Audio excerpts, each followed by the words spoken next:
3 So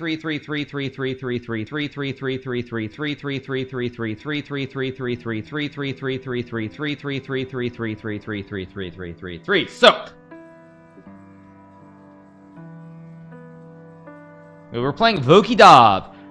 I'm gonna play G3 again against Shield. This is Vokidov, who I played in the Doha Master in Qatar.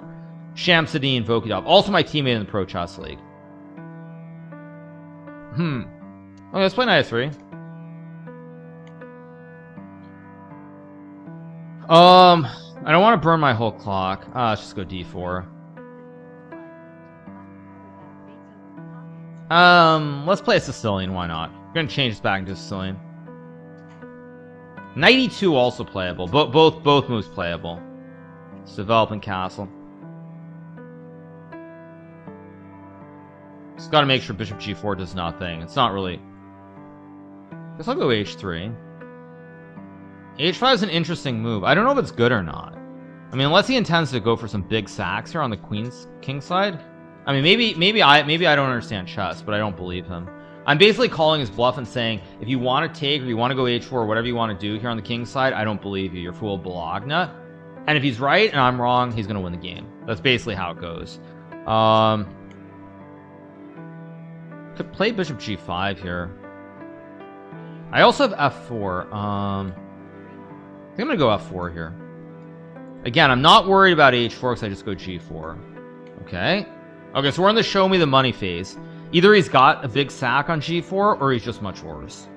Maybe much worse is too extreme, but either he's got a good sack on g4 and he wins the game probably, and if he doesn't have it, he's probably just worse. Because now he's created a weakness, and he still has to castle his king, and now he's letting me march my pawns up the board. So, if he doesn't have the big sack, he probably loses the game here.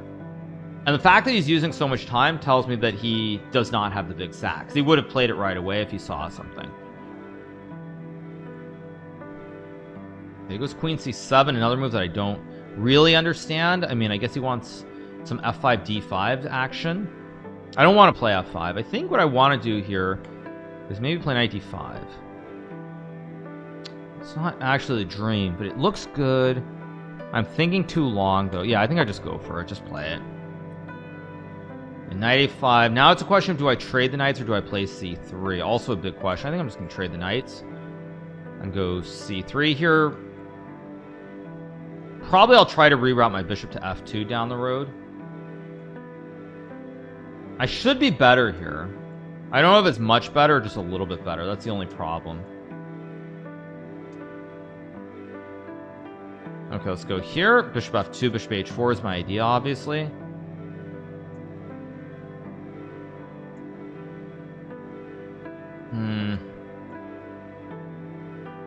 Saw a slight problem with my idea, but whatever. It's too late to change. I think bishop d2 was better. Maybe. Okay, he goes b5. I was worried about rook c4 because on bishop f2 he could take, but now he still has the same ideas. If I play a3, whatever. I mean, whatever. Just whatever. Just play chess. Now I could go b3 and bishop d2 here, which is also playable. I also have bishop d4 now as well. I also have queen e2. Okay, now I think. Okay, bishop d4 looks correct, of course. I have rook e1 here. I mean, there's a lot of pressure on the center of the board. Like, I should be. The question is, which rook do I put on e1 as well? Or do I go queen f2? Also a move. I think I'll just go rook a e1. There's knight d7, logical. Actually, I should have gone queen f2 first. Why did I do this? Although it takes queen f2. I don't know, it still looks good for me. Weaknesses everywhere here. You can't really guard them all. This still should be very pleasant. Knight c5, rook e3 is what I'm going to do. Of course, to cut off the bastions and the forks. I also have f5 too, maybe. Okay, now if I go f5 here, what's happening? I could do it. But this looks correct. Just simple. And now I have bishop d5 here, which might be very strong, potentially. Rook e1, queen c5, queen d2. This looks very good for me. Unless I'm blundering. No, I'm not blundering. I thought maybe you could play queen c5, but you can't. Now, I can also take with the queen, but I think taking with the rook is correct. Because queen c5, queen d2, I hold all the squares. And then I go for the kebab with rook e7 at the end. And if he goes rook c5, I have queen d4, and then the kebab, or I get g5 winning materials, and this is GG. I think, wait, do I set a new record with a win here? It's 3009, right? I might set a new record. I go here, of course. I might set a new record intra-tournament if I win this game, but I can't gain 3. He's 3, or I can't gain 4. He's 3009. So I think if I win the next game, I set a new record. Okay, but I assume rook e7 must be winning unless I'm just stupid. There's also bishop b3, but I think... Oh, let's just go for it. I mean, this looks right.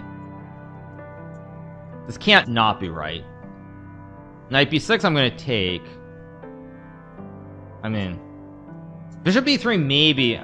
Feels like it might have been better, but I don't know. Okay, so I take. Actually, I just have queen e2. Queen e2 should be winning. Wait, f5 with mate? f5 with mate. Wait, f5 g5? Wait, f5 g5, or maybe just queen e2 first. I'm up so much time that I just need to think. Either I've got the knockout blow or I don't have the knockout blow. I could also just play f5. f5, g5, queen e2. Rook e4. I think just queen e2. Think. I've got time. Yeah, this should just be winning. Because queen c8, I have queen e7. Yeah, that's just winning. Yeah, I have check and mate. Yep. Or check and mate also, right triangle. There we go. Big win! There we go. 30. Oh, I'm only 33-35. Not quite there. Thank you, Jackman, for the 33. Thank you, R. Barquest for the 5 and Archer. Thank you so much to Moody. Thank you so much to AMC. Thank you to Freeman for the 29. Oh.